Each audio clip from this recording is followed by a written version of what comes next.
কোনো রকম প্রশ্ন যাতে ফাঁস না হয়, বাচ্চারা যাতে প্রত্যেকটা বাচ্চা সুনিপুণভাবে যাতে পরীক্ষাগুলো ভালোভাবে দিতে পারে। আমরা যখন 90s পড়াশোনা করেছি, আমাদের পড়াশোনার পদ্ধতিটাই ভালো ছিল। শিক্ষার খাতে এতটুকুই সংস্কার আশা করব যে যাতে বাচ্চারা শিখতে পারে।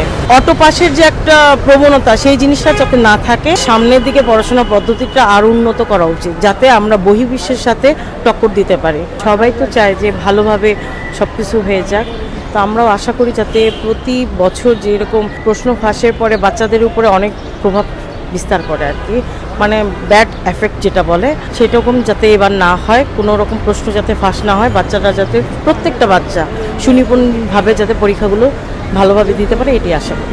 যা হয়ে গেছে হয়ে গেছে, সেটা আর আমরা পুনরাবৃত্তি চাচ্ছি না। আমরা চাচ্ছি যে সামনের দিনগুলোতে আসলে যাতে সুস্থভাবে সব কিছু হয়ে যাক, বাচ্চারা সফলভাবে সব কিছু করতে পারো, এটাই আশা করি।